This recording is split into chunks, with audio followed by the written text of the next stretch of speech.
ادع إلى سبيل ربك بالحكمة والموعظة الحسنة وجادلهم بالتي هي أحسن إن ربك هو أعلم بمن ضل عن سبيله وهو أعلم بالمهتدين.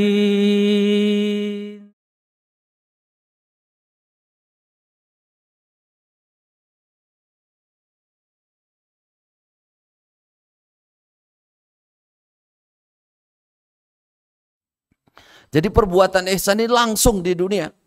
Dalilnya begitu. Lilladzina ahsanu fi hadhid dunya hasanah. Orang-orang yang selalu ihsan di dunia akan dapatkan kebaikan. Salah satu syekh kami bercerita, ini kejadian kisah nyata. Ada orang perjalanan menuju Riyadh, kalau nggak salah dari Dammam. Di perjalanan dia bawa keluarga, mobilnya mogok. Karena di jalan Mekah itu walaupun jalan biasa ya jalan tol di Mekah. Di Saudi wiper bisa sampai 6 meter 7 meter satu jalur. Dia mogoknya di Yororo Mahsar nih, oh Indonesia ngarani orangnya wit-witan blas. Orang padang pasir ya, dia nyetopi mobil berjam-jam gak ada yang mau berhenti ya, padahal dia bawa anak kecil, dibawa istri. Ini yang bercerita ini seorang yang akhirnya jadi konglomerat dan bercerita kepada syekh, salah satu syekh kami yang bercerita. Suatu saat dia sudah hampir putus asa, dia stop, ada mobil berhenti. Mobil berhenti itu sudah cerita, saya sudah 1 jam saya bawa anak istri ini mogok. Kata dia yang punya mobil, ya sudah, ini istrinya keluarganya pakai mobil saya, bawa sana ke Riyadh, kamu cari bengkel di Riyadh. Padahal ke Riyadh itu masih 400-500 kilo dari situ.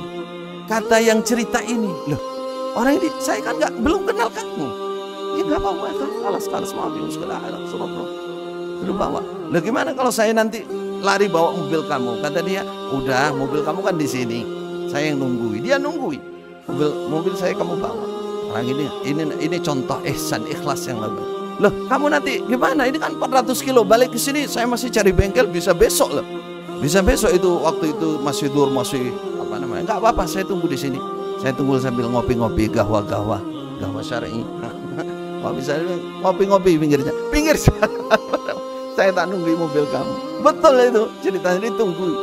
Jadi dia sampai Riyadh, dia letakkan keluarganya, dia cari bengkel lagi, balik ke situ lagi, sudah besoknya zuhur.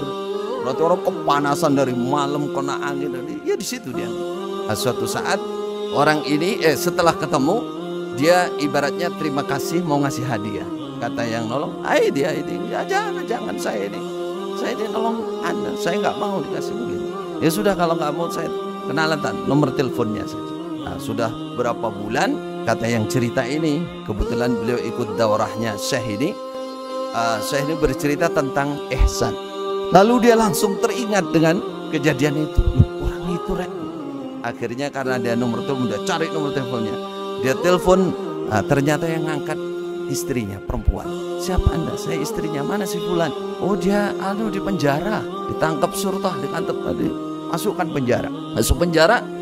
Lah kenapa dia kok masuk penjara? Penjara mana? Dia merasa punya hutang budi, dia cari di penjara. Sampai di penjara dia memang sudah dari rumah. Istrinya sudah bilang dia ditangkap itu karena banyak tanggungan hutang. Dia bawa 100.000 real. Kalau sekarang berapa tuh? Ya hampir setengah M. Dia bawa 100.000 real, dia datangi penjara itu. Dia tanya nama ini ada nggak? Ada.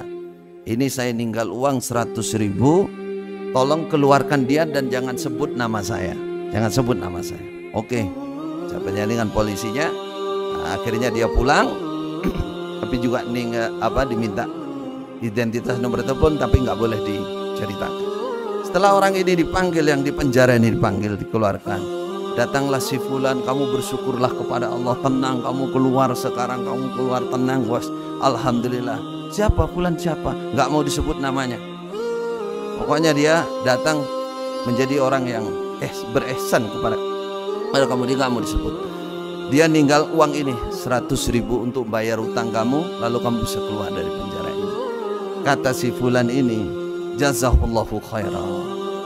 Dia ambil, tapi ingatlah bahwa utang ini uang ini nggak ada apa-apanya bagi untuk utang saya. Utang saya itu 3 juta real. Ya, tuntutan untuk saya 3 juta real kan 100.000 di apa? Untuk apa? Tapi saya terima ini. Nah, 3 juta real saya ini berapa ya? Ya wes. Silakan dihitung. Kurang lebih itu seperti itu, 3 juta real. Akhirnya apa? Dia masuk ke penjara.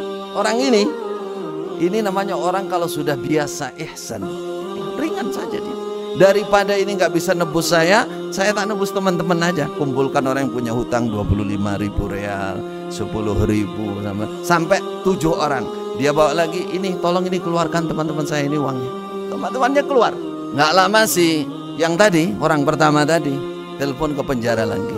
Bagaimana si fulan sudah keluar? Alhamdulillah kalau sudah keluar. Katanya polisinya, ta'al ya Syekh. Sini Syekh, ada yang ajib jiddan di sini katanya. Lebih ajib daripada ihsan sampean. Daripada Anda berbuat baik. Apa itu? Saya ta'al sini tak kasih tahu katanya. Ada di penjara. Saya pertama heran dengan sampean karena kebaikan sampean nggak mau disebut namanya. Tapi ini saya lebih heran lagi dengan orang ini. Lah kenapa? Uang yang sampai kasihkan 100.000 real itu diterima sama dia, tapi untuk nebus teman-temannya. Lah kenapa? Dia utangnya bukan 100.000, 3 juta. 3 juta katanya. Ya sudah, sampai tulis ini bahwa betul-betul utangnya jumlahnya 3 juta. Nah, dia bawa suratnya dari penjara itu. Dia terus berusaha. Dalam 3 bulan dia mendatangi Amir, dia mendatangi temannya yang kaya-kaya, terkumpul 3 juta real. Dia tebus orang ini keluar dari penjara. Ini ihsan, saudara. Ini banyak ihsan kita, sampai segitunya orang ikhlas melakukan kebaikan. Sudahkah kita punya kerentek keinginan apa yang saya miliki, walaupun bukan punya harta, berbuat baik untuk orang lain? Itulah Islam kita. Itu Islam kita, dan Allah janjinya tidak akan diingkari, pasti terjadi. Yang melakukannya dengan ihsan, dengan karena Allah ikhlas, pasti.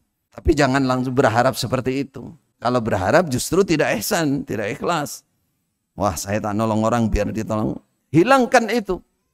Innama nut'imukum liwajhillah la nuridu minkum jazaan wala syukura. Saya kasih makan kamu, saya hanya ingin wajah Allah, ingin dilihat oleh Allah, ingin ridha Allah. La nuridu minkum jazaan wala syukura. Yang begini ini yang Allah pasti menolong.